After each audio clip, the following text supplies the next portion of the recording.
friends, it's Beth. I am the Fitness Princess, and if you have been following along with me this week, these last I can't talk today.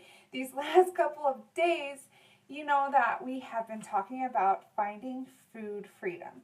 So if you've been following along, you may be thinking, what in the world is food freedom and how can I get it? If you were here yesterday, you heard me tell my story, so you know I have a little bit of a struggle with my relationship with food. If you don't know that story, I would encourage you to either go back and read my blog or check out that video.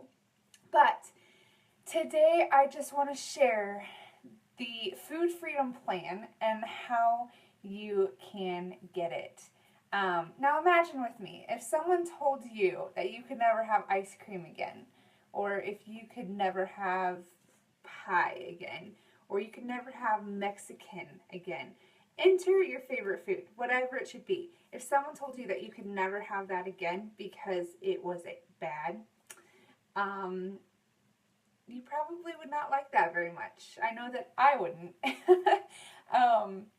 And this in Food Freedom Forever, that plan, it doesn't tell you what you can never eat ever again.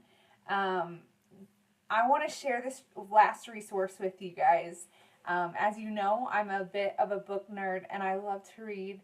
And as I shared my story with Whole30, when I first did the program, there was one book out and I had to go to Pinterest to find a whole bunch of recipes that I could try to do on my meal plan, and now there are many resources out there.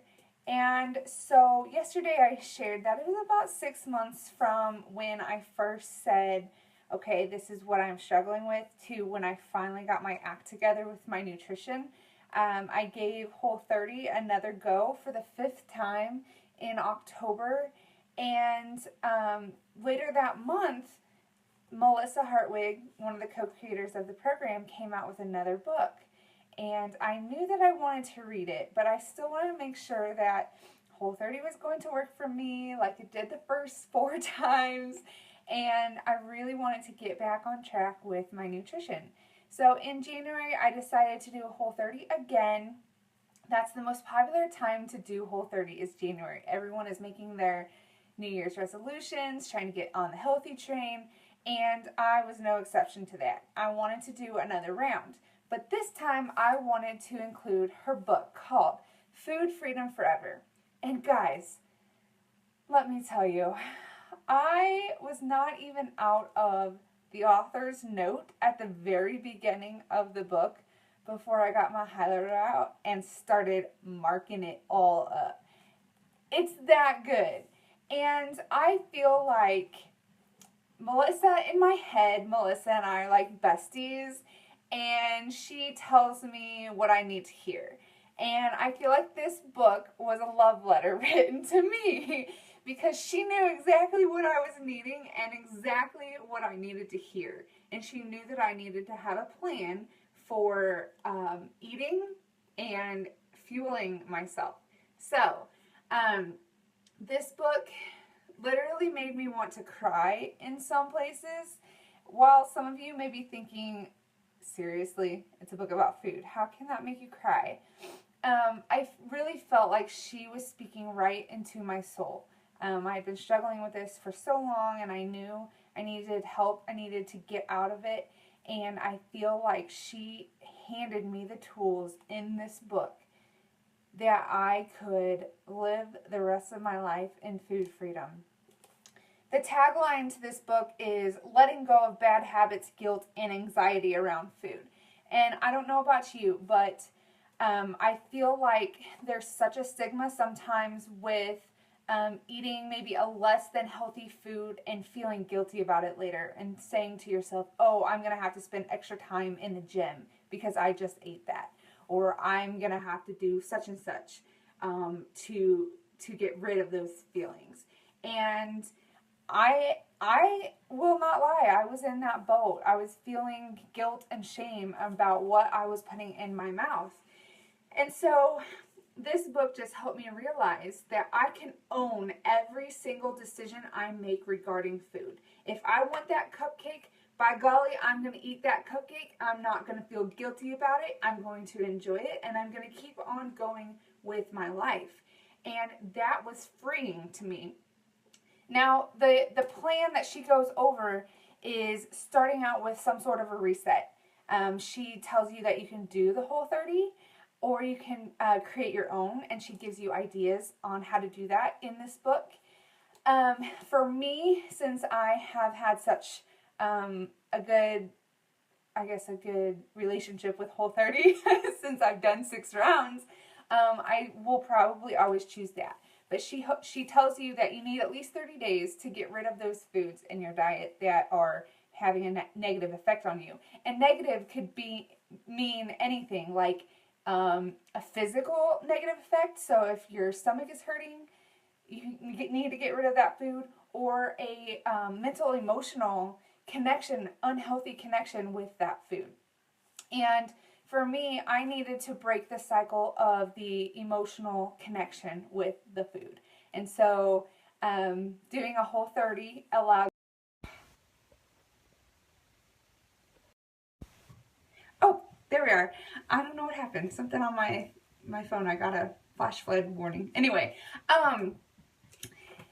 back to what I was saying. I'll probably always choose Whole30, and because I needed to break the cycle of emotional eating and that connection with food, and giving up those foods for 30 days helped me do so. I didn't have an unhealthy relationship with healthy foods like fruits and veggies, healthy fats, stuff like that. But it allowed me to break that cycle. And then from there, she tells you to reintroduce those foods slowly to figure out how you tolerate them, and if you still have an unhealthy connection with them. And if you do, you can choose to leave them out of your diet for your food freedom plan. And then she tells you if you ever want to incorporate them back in, you just have to think to yourself, is this going to be worth it? And I can't decide that for you. You can't decide that for me, because everyone is different. Every body is different. We're each going to tolerate certain things differently. So this really gave me a mindset going in after my Whole30. Okay, I have a plan. Nothing is off limits. I can have ice cream. I can have Mexican food. I can have such and such. I can have that, but I have to figure out if that's worth it to me. Ice cream, probably not worth it to me. It makes my stomach hurt. Mexican food, always worth it. So you just kind of have to figure that out for yourself, and going through that process of figuring out if it's worth it to you, and how many days afterwards are you going to feel miserable. And you will learn that in the reintroduction phase, because it is a slow and deliberate process.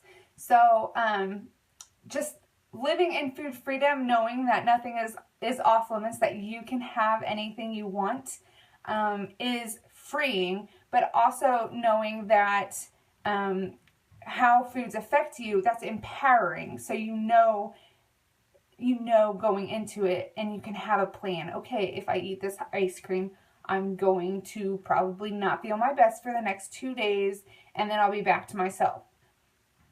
You got to figure it out for yourself, and it's a learning process. And she goes through that process with you. It's your food freedom journey is a lifelong learning process, and every Whole30 that you do builds on each other. You learn more about yourself the more that you do one.